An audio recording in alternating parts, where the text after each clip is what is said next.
Yashodanandana Brajajanaranjana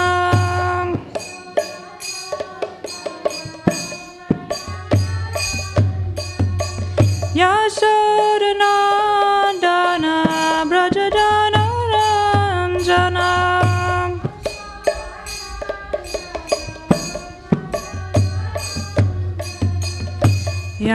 Yamunatira Vanachari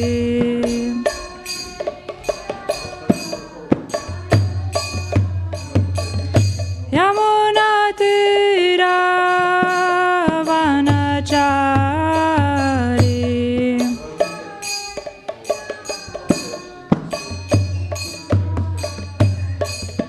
Jaya Radha Madhava Kunja Vihari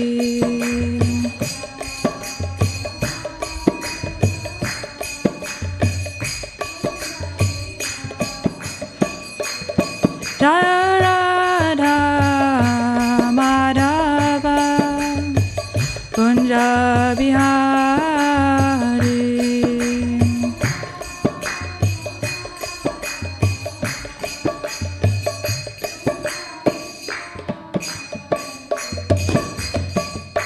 Hare Krishna, Hare Krishna, Krishna Krishna, Hare Hare,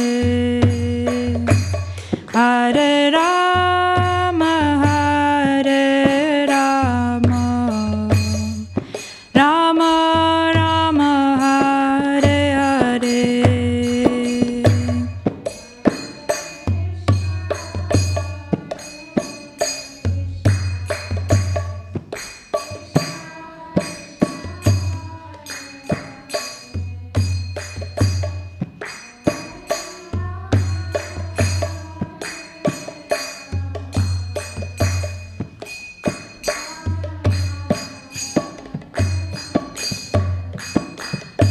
Hare Krishna, Hare Krishna, Krishna Krishna, Hare Hare, Hare Rama, Hare Rama, Rama Rama, Hare Hare.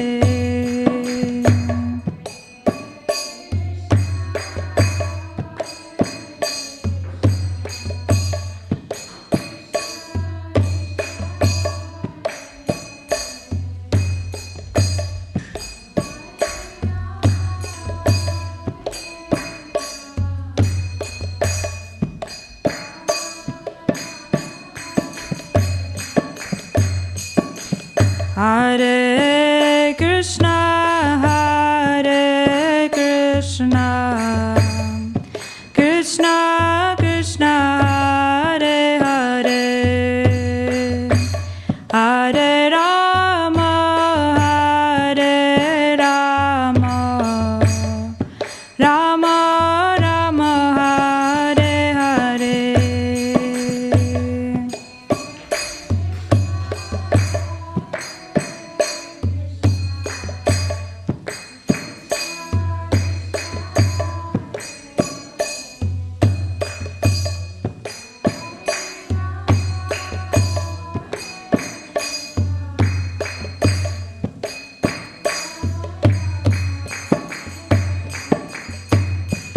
Hare Krishna, Hare Krishna, Krishna Krishna, Hare Hare, Hare Rama, Hare Rama, Rama Rama, Hare Hare.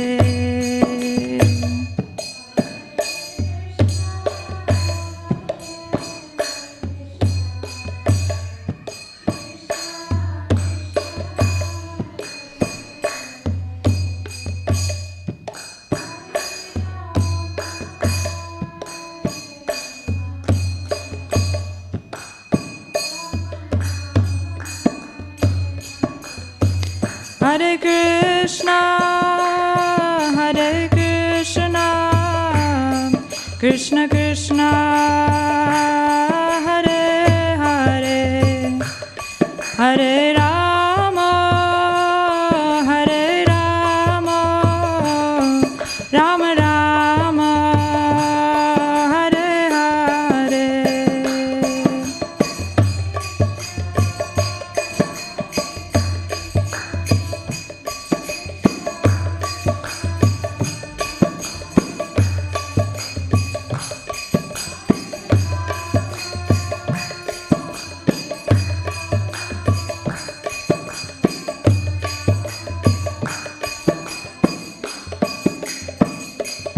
Hare Krishna, Hare Krishna, Krishna Krishna, Hare Hare, Hare Rama, Hare Rama, Rama Rama, Hare Hare.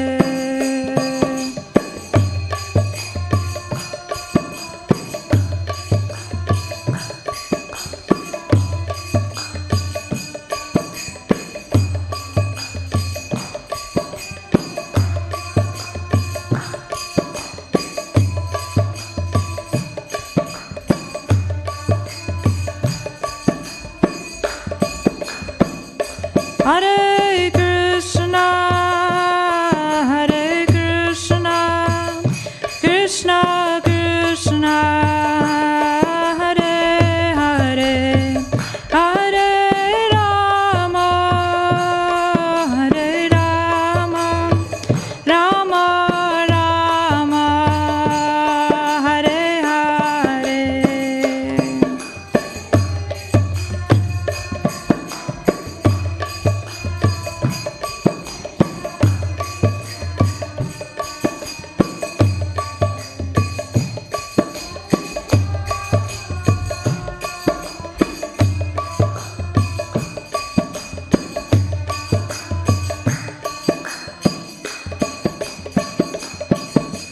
Hare Krishna, Hare Krishna, Krishna Krishna, Hare Hare, Hare Rama, Hare Rama, Rama Rama, Hare Hare.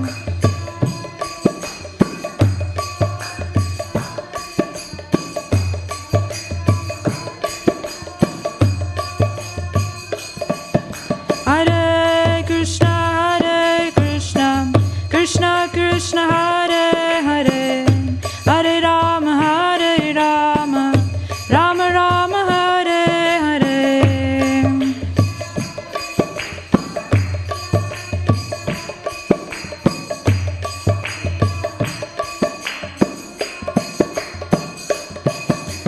Hare Krishna, Hare Krishna, Krishna Krishna, Hare Hare, Hare Rama, Hare Rama, Rama Rama, Hare Hare.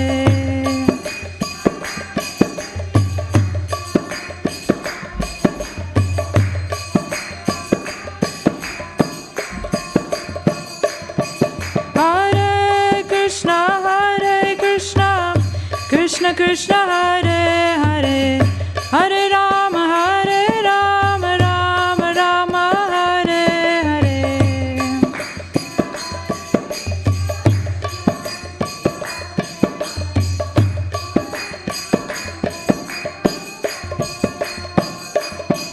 Hare Krishna, Hare Krishna, Krishna Krishna, Hare Hare, Hare Rama, Hare Rama, Rama Rama, Hare Hare.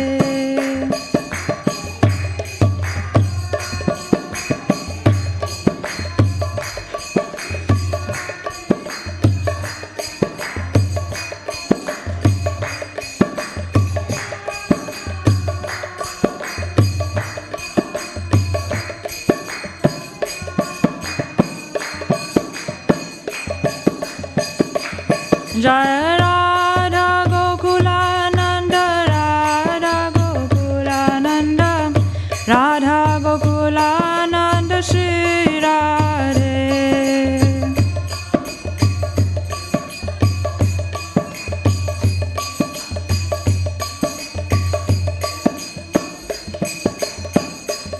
Jaya Sita Ram Lakshman Hanuman Jaya Sita Ram Lakshman Hanuman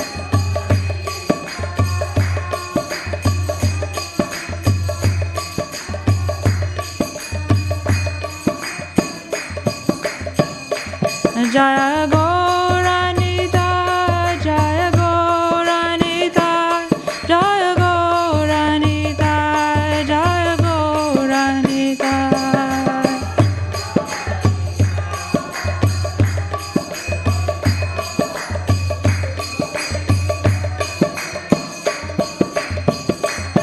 Jaya Jaya Prabhupada Prabhupada Prabhupada Jaya Jaya Prabhupada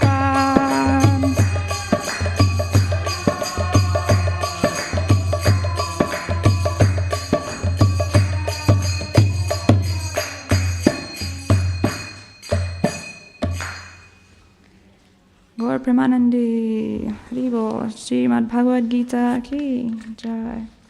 All glorious to the assembled devotees, all glorious to Shri Guru and Shri Gauranga. So today we're reading from chapter 17 called The Divisions of Faith. Om Namo Bhagavate Vasudevaya.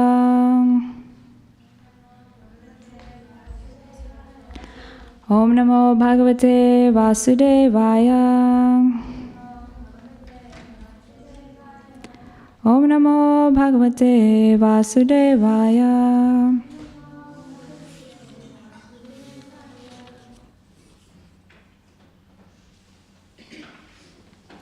So we've got the verse up on the screen. Everybody can repeat the verse. Vidhihinam asrishtanam mantrahinam adakshinam Shraddha virahitam yagyam tamasam parichakshate vidhihinam asrishtanam mantrahinam adakshinam Shraddha virahitam yagyam tamasam parichakshate vidhihinam asrishtanam mantrahinam adakshinam Shraddha virahitam yagyam tamasam parichakshate.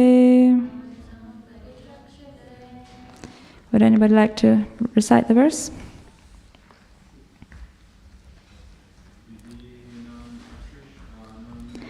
Vidhinam asrishtanam mantrahinam adakshinam virahitam yagyam tamasam parichakshate. Vidhinam asrishtanam mantrahinam adakshinam Shraddha virahitam yagyam tamasam parichakshate. You'd like to try? Okay, we do the word for word then. Vidhinam, without scriptural direction. Asrishtanam, without distribution of prasadam.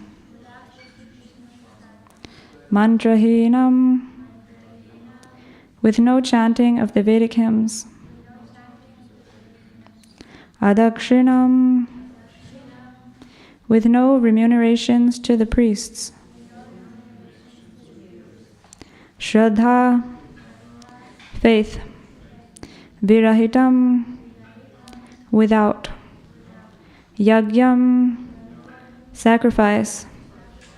Tamasam, in the mode of ignorance. Parichakshate, is to be considered. Translation and purport by His Divine Grace, the A.C. Bhaktivedanta Swami, Srila Prabhupada Ki. Any sacrifice performed without regard for the directions of Scripture, without distribution of prasadam, spiritual food, without chanting of Vedic hymns and remunerations to the priests, and without faith is considered to be in the mode of darkness, in the mode of ignorance. Purport. Faith in the mode of darkness or ignorance is actually faithlessness. Sometimes people worship some demigod just to make money and then spend the money for recreation, ignoring the scriptural injunctions. Such ceremonial shows of religiosity are not accepted as genuine. They are all in the mode of darkness. They produce a demoniac mentality and do not benefit humanity. They do not benefit human society. So before beginning to speak, I'll recite some prayers to spiritual masters. Om Jnana Timirandhasya Jnananjana Shalakaya Chakshurun Militam Yena Tasmai Shri Gurave Namaha Shri Chaitanya Manobhishtam Sthapitam Yena Bhutale Swayam Rupa Kadamayam Dadati Swapadantikam Vandeham Shri Guru Shri Yuta Padakamalam Shri Gurun Vaishnavamscha Shri Rupam Sagrajatam Sagana Raghunathanvitam Tam Sajivam Sadvaitam Savadhutam Parijana Sahitam Krishna Chaitanya Devam Shri Radha Krishna Padan Sagana Lalita Shri Vishakhanvitamscha Vandeham Shri He Krishna Karuna Sindhu Dinabandho Jagatpate Gopesha Gopika Kanta Radha Kanta Namostate Tapta Kanchana Gaurangi Radhe Vrindavaneshwari Vrishabhanu Sute Devi Pranamami Hari Priye Vanchakalpa Tarubhyascha Kripa Sindhubhyevacha Patitanam Pavanebhyo Vaishnavebhyo Namo Namaha Jai Shri Krishna Chaitanya Prabhu Nityananda Shri Advaita Gadadhara Shivasari Gaura Bhakta Vrinda Hare Krishna, Krishna Krishna, Hare Hare, Hare Rama, Rama Rama, Hare Hare. Before beginning to speak, I would like to request the blessings of all the assembled devotees. Please bless me that I can say something which will be pleasing to the Lord and beneficial to all of you. Hare Krishna. So I'll read the verse once again. Any sacrifice performed without regard for the directions of Scripture, without distribution of prasadam, spiritual food, without chanting of Vedic hymns, and remunerations to the priests, and without faith, is considered to be in the mode of ignorance. So, first thing that's mentioned here is that sacrifice in the mode of ignorance is performed without regard for the direction of scriptures. So first I want to ask you all, what are scriptures? What do you think is a scripture? Any defining points that can define a scripture?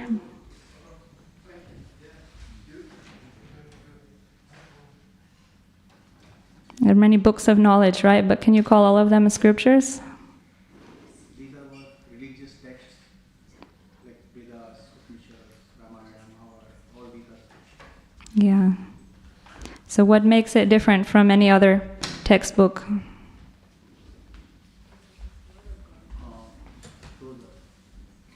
This is kind of about God. I don't know. About God, yeah. It has something to do with God.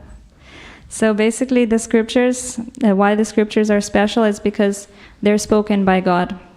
And God is beyond the four defects. The human being is, he has four defects. That his senses are imperfect, that he's subject to fall into illusion, he has a tendency to commit mistakes, and he has a tendency to cheat. So anything that is produced by the living entity, it's imperfect because the living entity has these four defects. So that's why we see that in modern science the textbooks are always changing because they're always finding out new things, making new discoveries, things that they couldn't see before. They just realized now that, oh, it's actually like this. So then they have to change the book. And I actually had a friend that she was studying law in university, and she was studying so hard to memorize all the laws. And then just when she was about to graduate, they changed the law book. So all that she had learned became useless. And so she got so frustrated, she just gave up her pursuit for becoming a lawyer and decided to do something else. Instead, she took to studying the Bhagavad Gita. She wanted to study something that was actually the absolute truth, not something that's going to change. In Sanskrit, they call absolute truth tattva. The tattva means it's an eternal truth that is always good in all circumstances. That's the absolute truth. So scriptures, they are created by God Himself, so they're beyond the 4 defects, and so they're eternally good. It's in the Srimad Bhagavatam, it said, Dharman tu sakshat Bhagavad pranitam, that the codes of religion, they can be enunciated only by God Himself. No one else can make up religion. So that's one way to test whether a religion is bona fide or whether a scripture is bona fide, is if it's coming from God Himself. And the Srimad Bhagavatam, Bhagavad Gita, they're glorified in the Bhagavatam. It says that idam Bhagavatam nama puranam brahma samitam uttama shloka charitam chakara bhagavan Shri nishreyasaya lokasya dhanyam swasthayanam mahat. That this Srimad Bhagavatam, or the Bhagavad Gita, is the literary incarnation of God. And it was compiled by Vyasadeva, who is also the incarnation of God. And it is meant for the good of all people. And it is dhanyam, it is all auspicious. Swasthayanam, it's meant for the swasthayanam and the happiness and it's all perfect. Yeah, it's all blissful, all perfect, and it's meant for the welfare of all people. So we should take this Srimad Bhagavatam because this is a bona fide scripture, and Bhagavad Gita also, it's the words of God. So we can understand that this Bhagavad Gita, it's giving us a true knowledge, that we can depend upon it and know that it is never going to change, and it's always valuable for us in all circumstances. So here it's saying that any sacrifice performed without regard for the directions of Scripture is considered to be in the mode of ignorance. So, when God creates the world, He also creates a manual so that we can know how to best make use of our life in this world. Just like whenever there is a product created, it always comes with a manual. And so if you want to get the best use out of that product, then you should read the manual. So similarly, God has given us this manual in the form of the scriptures. The Bhagavad Gita especially is the beginning. So we should take advantage of Bhagavad Gita so that we can know what is to be done, what is not to be done, what we can do to make the best use of our life, and what we shouldn't do to avoid falling into undesirable circumstances. Just like in chapter 3 of the Bhagavad Gita, it's called Karma Yoga. Krishna teaches us the art of working. He says, Yagyartat karmano nyatra lokoyam karma bandhana tadartham karma konteya mukta sangha samatra. That work performed as a sacrifice for Vishnu has to be performed, otherwise work causes bondage in this material world. Therefore one should perform his work as an offering to Lord Krishna, and then he will always remain free from bondage. So, and how can we do that? That's very simple. We just, instead of eating ourselves, we first offer the food to Krishna, and with the results of our work, we offer to Krishna. We offer some portion of that to Krishna, to his devotees. And in this way we become free from the sinful reactions accumulated. For example, while preparing food, we have to, even if we're vegetarian, we still have to kill the plants to prepare the food. And when we cook it, then there's different bacteria, they also get killed in the process. So all of these sins, if we don't offer the food to Krishna, then we become accountable for that. So the simple process is to offer your food to Krishna, offer your work to Krishna, and this way you become free from bondage. So it's in this way Krishna gives us many practical guidelines in the Bhagavad Gita, how we can live our life and become free from the entanglement, and then attain to the supreme abode after the end of this life. So it's important to follow the scriptures. In the Bhagavad Gita also it is said that there's the verse that says that one should follow the one who doesn't follow the scriptures, that he cannot attain perfection or happiness. Na sasiddhim avapnoti, na sukham na param gatim.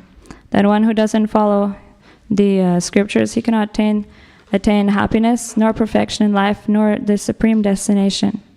Therefore, one should understand what is to be done and what is not to be done on the basis of scriptures. And then one can act in order to gradually elevate himself. So we should take advantage of these wonderful books.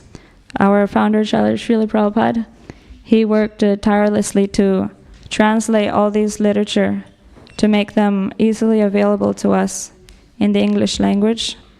And he also was very eager to present a bona fide edition of the Bhagavad Gita, because before there were so many translations of the Bhagavad Gita, but the translator, he didn't translate exactly how Krishna spoke.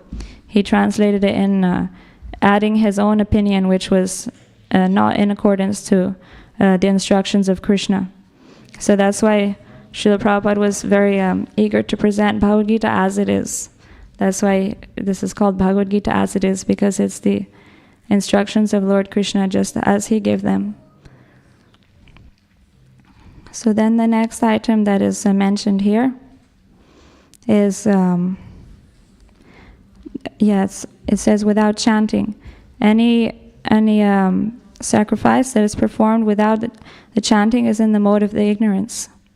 So in the scriptures also it tells us that in this age the sacrifice to be performed is the chanting of Hare Krishna.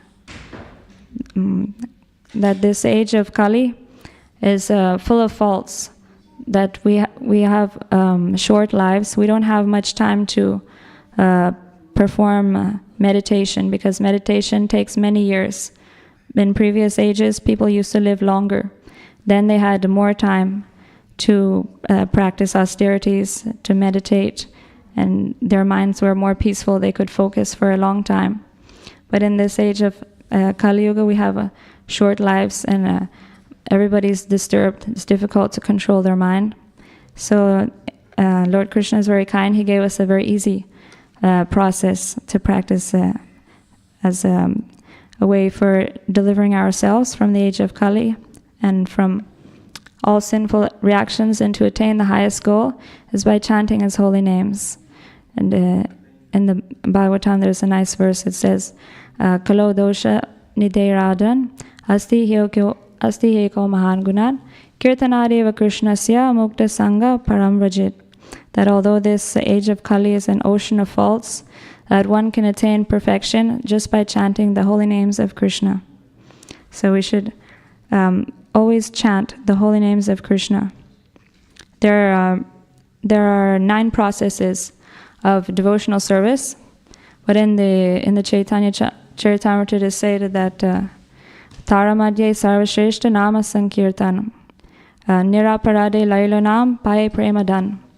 That among the 9 processes of devotional service, the chanting is most important, and that by chanting without offenses, then we can easily attain pure love for Krishna.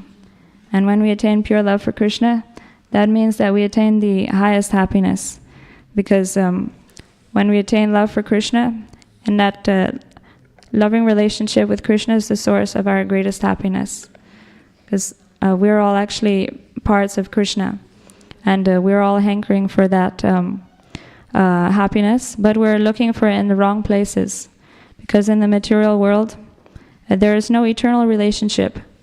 Everything we find in this material world is temporary, but we're actually the soul, we're eternal. And so we need something that's eternal. Even if we can find a nice relationship in this material world, it'll have to end, if not before, then at death. So then, one who's intelligent, they should try to develop their relationship with Krishna, because that will be eternal. And that also be the source of the greatest happiness, because Krishna, he is the best person. He is a reservoir of all good qualities. He has all good qualities in perfection. Whatever good qualities we see in anybody, whatever person we admire, then we can just remember that everything is just a small fraction of Krishna's good qualities, a small manifestation. In Bhagavad Gita, Krishna says, Yad yad vibhuti mad sadvam, Srimadurjitameva va, tat tat eva avagachatvam, mama tejong sasambhavam.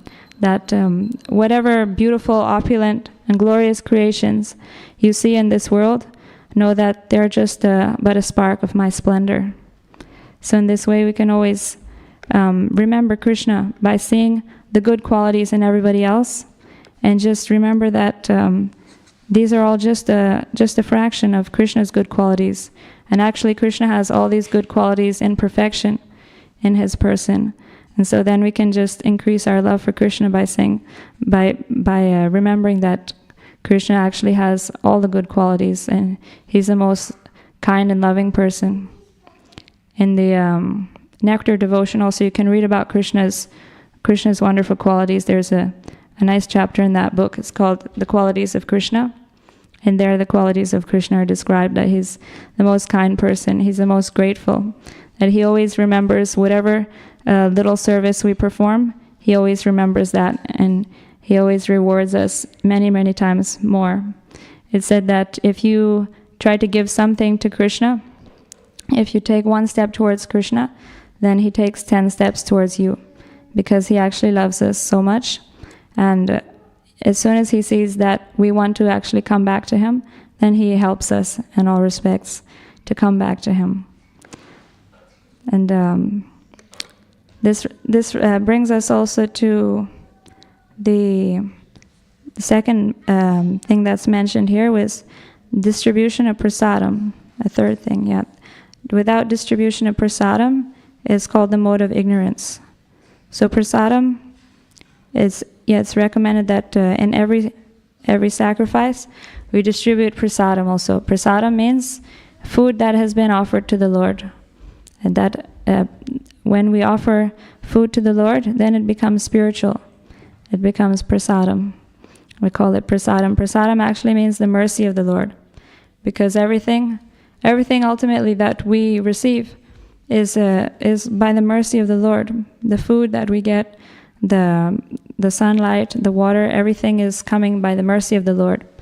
But especially when we offer it to Krishna, then out of gratitude we should offer our food to Krishna first, and then when Krishna accepts it, then it becomes spiritual, because everything in contact with Krishna becomes spiritualized. And the benefit of then eating that prasadam is that not only does it free us from sin, but it also spiritualizes our body, our senses, so that we can actually understand Krishna and taste the spiritual happiness, which is actually real happiness. In the Bhakti Rasamrita Sindhu is said, Ata Shri Krishna Namadi na bhavet grahyam indriyai sevan mukhe jivado swayameva spuratyada. That the living entity, he can't understand the name, form, quality, pastimes of Krishna, but because his senses are imperfect, they're covered by material contamination. But when he begins to render devotional service by chanting the holy names of the Lord, and using his tongue to chant the holy names and to taste the remnants of the Lord's food, then his senses gradually become spiritualized, and then he can understand who Krishna really is, and he can relish the devotional service. So spiritual life actually begins with the tongue, because when we chant, the tongue is considered to be the strongest of all the senses. So if we can control the tongue by chanting the holy names and tasting only Krishna Prasadam, then all of our tongue becomes purified, and then all of our other senses also become controlled and become purified. And then we can actually relish devotional service. And we can understand who Krishna really is.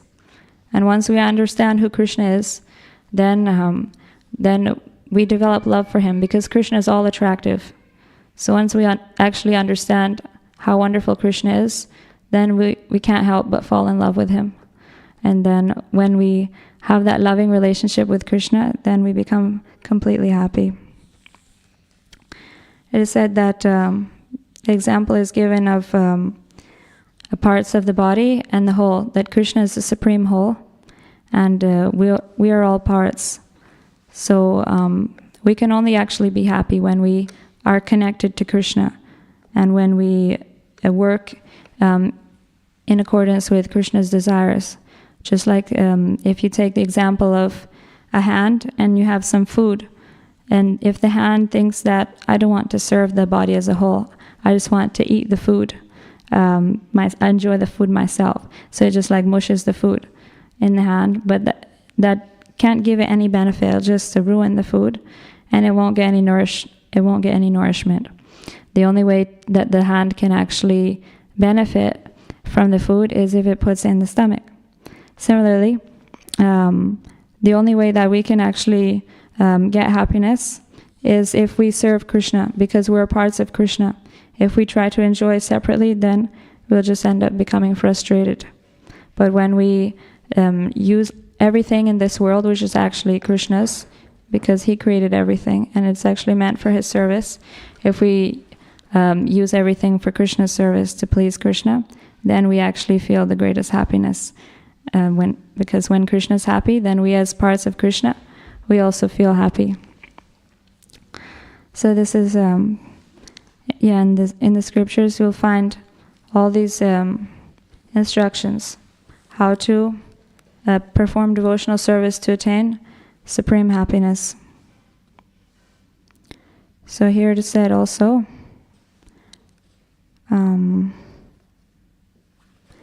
that sacrifice that's performed without faith is considered to be in the mode of ignorance.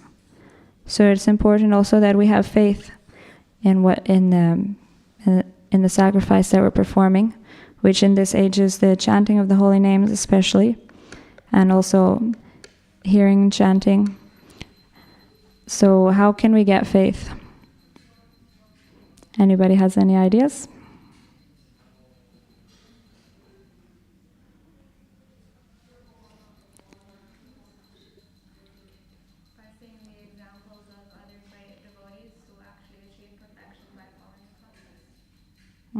Nice.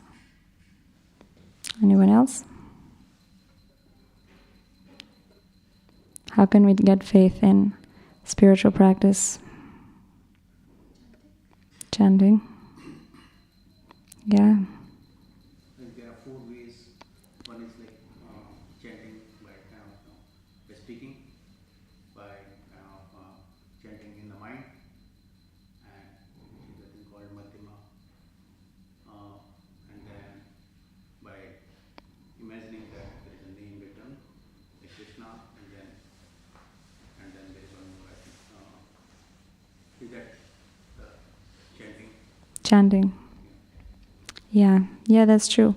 By performing devotional service, we feel the results of devotional service, and then we get faith in the process. That's confirmed in the Bhagavad Gita. It says, Rajavidya Rajaguhyam Pavitram Idam Pratyaksha Vagamam Dharmyam Susukam Kartum Avyayam. That this knowledge is the king of education, and that is the perfection of religion because it gives direct perception by self-realization. That means that by practicing devotional service, we can actually experience the results of devotional service. We can experience that we're actually feeling happy by chanting. We're feeling the peace of mind by chanting, and we can actually understand more and more who Krishna is, how the spiritual philosophy is unfolding in the Bhagavad Gita as we perform devotional service. So then we get faith that this process actually works, and then we can continue with greater faith.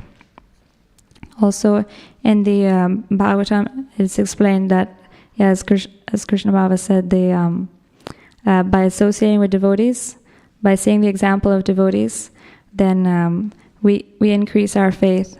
In the Bhagavatam, there's a nice verse that explains this. It's Satam Prasangan Mama Virya Sambido Bhavanti Hritkarna Rasayana Kata Tajoshanada Shabhavarga Vatmani Shadharatir Bhaktir Anukramishati. That by hearing and chanting the glories of the Lord in the association of devotees, that there's a Shraddha, Ratir, and Bhaktir. Shraddha means faith, Ratir means attachment, and Bhakti means devotion. All of these, they progressively develop in our heart. So by associating with devotees, hearing about Krishna from them, and just seeing how they're also happy themselves, engaging in devotional service, then we also get faith. We think that, let me also try this. They're happy, so if I try it, then I will also be happy. And also, just by reading the Srimad Bhagavatam, we also get faith, because in the Bhagavatam there are many examples of devotees who practice devotional service and attain perfection. So we can also get faith by reading the Bhagavatam. And the last point that's mentioned here is remuneration to the priests. That whenever there's a sacrifice, usually we take help from a priest or from a senior devotee to help us perform the sacrifice nicely.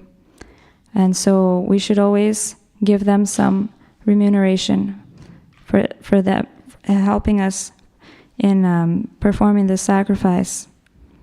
This is actually a way we can test whether the priest is a bona fide priest, because a bona fide priest is a brahmana. A brahmana, he never accepts a salary. He only accepts charity. So if anybody says that, yeah, I'll do this, but this is the price, then you don't pay, because that's not a bona fide priest. A bona fide priest, he only accepts the donations. But we shouldn't take advantage of that. We should always be sure to give a nice donation to the priests. There's a nice story of Krishna, and when Krishna went to Gurukul, when he went to school, then after he received all of the education from his teacher, in those days the schools, they were run by brahmanas, and you didn't have to pay. There was no fixed price. So that means everybody could get an education. It didn't matter if you had money or not, but everybody was expected to give some a reward to the teacher in accordance to his capacity. So the rich, they could give more, and the poor, they would give just what they could give. So this is called Guru Dakshin. So after Krishna finished studying, then he was very grateful to his teacher, and he asked him, "What can I do for you now? You have given me so much valuable knowledge." So then his guru, his name was Sandipani Muni, he knew that Krishna was special. So then he thought that, let me ask something special from Krishna. So he had one son that had died, and he wanted him back. So then he asked Krishna and Balaram to if they could please bring back his son. So then Krishna said, okay. So then Krishna went to the ocean, because he heard that he had drowned in the ocean. That's how he had died. So he went to the ocean, and there he found one demon. that apparently killed the boy.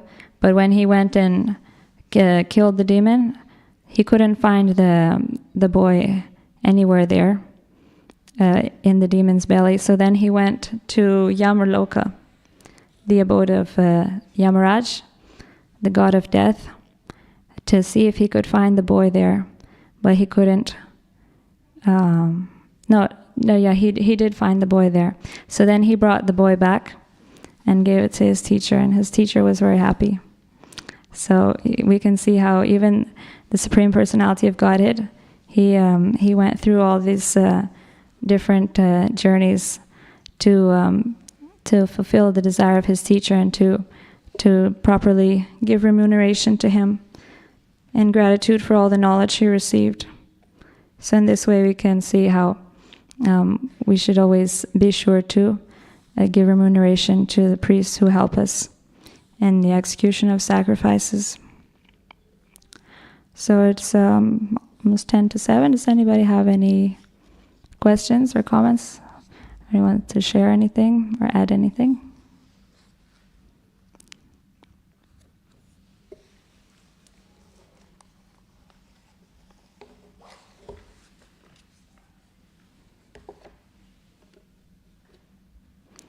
Otherwise, I'll continue a little bit here. There's in the purport here it is said that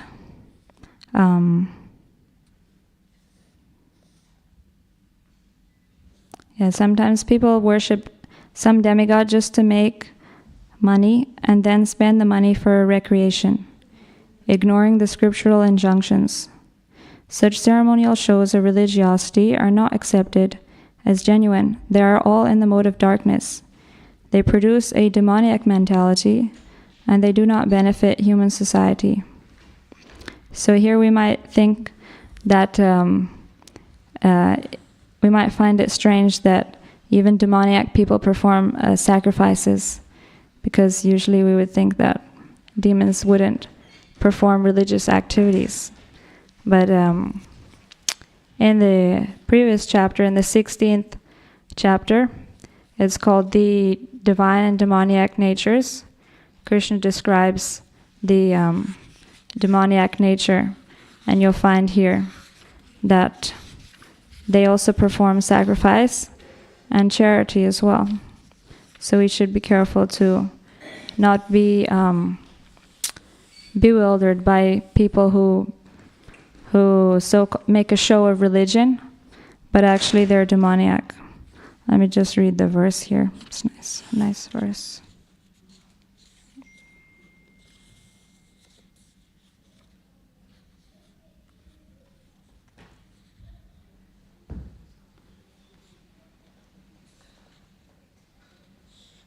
Yes, the demoniac person thinks, so much wealth do I have today. This is 16:13 to 15.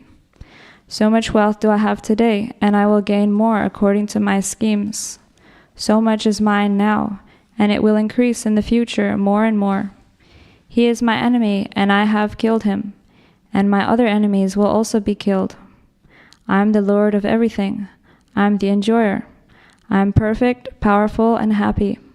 I am the richest man, surrounded by aristocratic relatives. There is none so powerful and happy as I am. I shall perform sacrifices.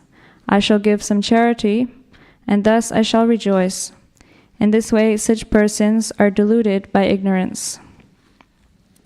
And then in the next verse, it says what happens to this kind of people. Thus perplexed by various anxieties and bound by a network of illusions, they become too strongly attached to sense enjoyment and fall down into hell. So this is the result of ignorance. Sacrifices performed in ignorance, they produce this demoniac mentality, and the result is that we glide down into hell. So we should be careful to avoid performing activities in ignorance, and we should try to elevate ourselves gradually to the mode of goodness, and then to transcendental life or devotional service, which is transcendental to all the three modes. Because as long as we're in the three modes of material nature, then we have to remain in this world. Even if we're in the mode of goodness, still we have to remain in the material world, and material world means dukhalayam. Shashvata means it's a temporary place and is full of misery. So we should try to take help from the scriptures and make use of this valuable human form of life to get out of the material world. Okay, yeah. So you're talking about giving remuneration to the priest. So sometimes even priests are money-minded. So just want to check. So what initially the idea is that the priest should not perform, or the brahmanas, they should not perform the sacrifice with this brutal mentality. Whatever comes on its own accord from the person who is performing the yajna, that they should accept happily. But over the time, as Kali Yuga progressed, the priest didn't live up to the standard. When people noticed this, they stopped giving remunerations to them. And as a result, the priests, because they were not getting anything, they started becoming money-minded. So it's to some extent the fault of the priest also, to some extent the fault of people also, that they stopped giving. So now what should we do? Should we give them wholeheartedly as people used to do in the past, in the early ages, or should we not give? Yeah, well, we have to find out somebody who is a bona fide priest, and then we can give him as much as we can. There's no use giving money to somebody who can't, who is not a devotee. He doesn't know how to please the Lord and how to guide us properly in the practice of devotional service. So in the Shastras also we can understand who is the proper person. The qualities of the devotee are described in the Shastras, so we can understand who is the person who can actually help us and guide us on this path, and then we can take guidance from them and offer everything we have, everything we can to them.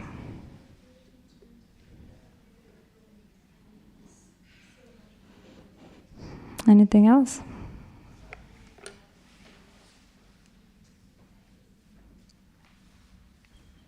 You said that we should know what to do and what not to do by reading the scriptures.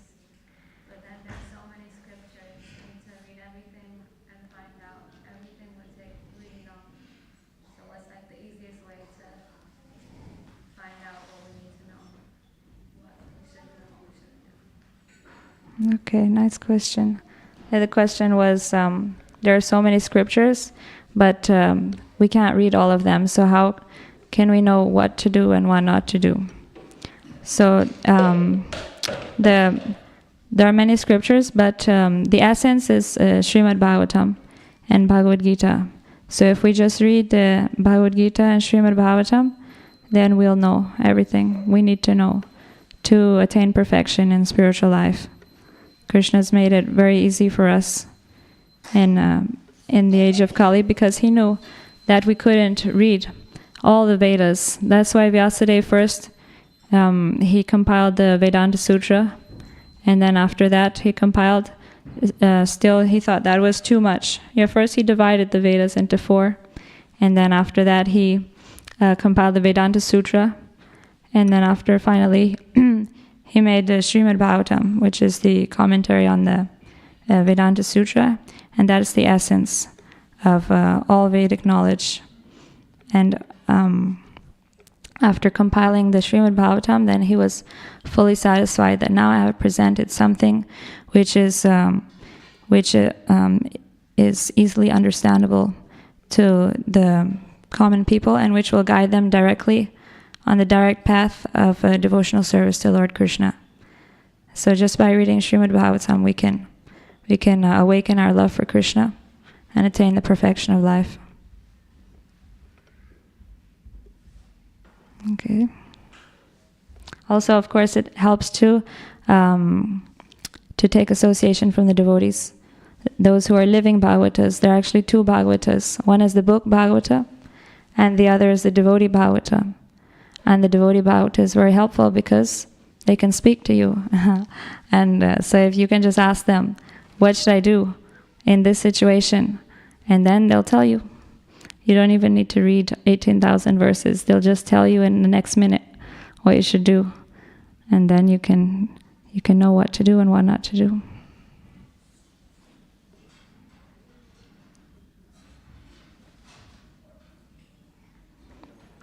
Okay, then there's anybody wants to say anything else?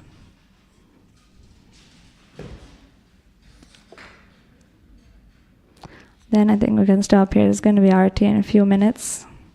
Thank you all for listening so patiently. And please attend the arati also. Hare Krishna.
Shri Shri Radha Gokul नंद की, सीताराम लक्ष्मण हनुमान की, गौरा निताय की. We'll start the Gora Arti now. The wordings are on the top right hand side of the screen and you can follow me.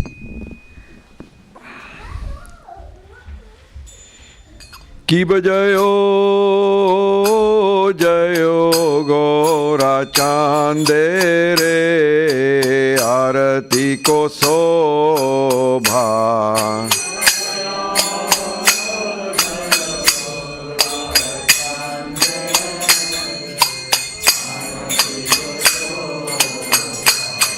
Ki bajayo jayo Gora chande re arati ko sobha.